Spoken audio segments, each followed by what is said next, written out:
2026 ഓണത്തിനുള്ള artificial പൂക്കളത്തിന്റെ booking Empire ക്രിയേഷനിൽ start ആയിരിക്കാണ് കേട്ടോ. Purely hand made ആയിട്ട് വരുന്ന ഈ ഒരു ആർട്ടിഫിഷ്യൽ പൂക്കളം പുറം രാജ്യങ്ങളിൽ ഓണം ആഘോഷിക്കുന്ന മലയാളികൾക്ക് വലിയൊരു ആശ്വാസം തന്നെയായിരുന്നു.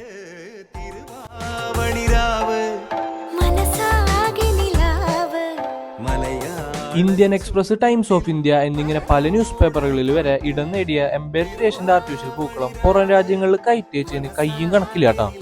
അതുപോലെ തന്നെ നാട്ടിൽ ലീവിന് വന്ന് തിരിച്ചു പോകുന്നവർ വരെ ഓണക്കാലത്ത് എംപയർ ക്രിയേഷന്റെ ആർട്ടിഫിഷ്യൽ പൂക്കളായിട്ടാണ് തിരിച്ചു പോയിരുന്നത്. എംപയർ ക്രിയേഷന്റെ ഈ പൂക്കളം ഉണ്ടാക്കുന്നത് തന്നെ ആർട്ടിഫിഷ്യൽ ഫ്ലവർ യൂസ് ചെയ്തുകൊണ്ടാണ്, അല്ലാതെ നൂല്, പ്ലാസ്റ്റിക്, പേപ്പർ ഐറ്റംസ് അല്ല. നല്ല അടിപൊളി ക്ലോത്ത് മെറ്റീരിയൽ ആയതുകൊണ്ട് നല്ല റിയലിസ്റ്റിക് ലുക്ക് തരും. അപ്പോ പല വെറൈറ്റി പാറ്റേൺസിൽ വരുന്ന എംപയർ ക്രിയേഷന്റെ പൂക്കളം വാങ്ങാൻ താല്പര്യമുള്ളവര് ഒട്ടും വൈകണ്ട. ഹാൻഡ് മെയ്ഡ് ആയതുകൊണ്ട് ബുക്കിങ്ങിനനുസരിച്ച് മാത്രമേ കിട്ടുള്ളൂ. ഇൻസൈഡ് ഇന്ത്യ എന്നുണ്ടെങ്കിൽ ഫ്രീ ഡെലിവറി ആയിട്ടും ഔട്ട്സൈഡ് ഇന്ത്യ എന്നുണ്ടെങ്കിൽ എക്സ്ട്രാ ഡെലിവറി ചാർജസോട് കൂടിയിട്ട് നമുക്ക് ഇന്റർനാഷണൽ ഷിപ്മെന്റും ചെയ്യാവുന്നതാണ് കേട്ടോ.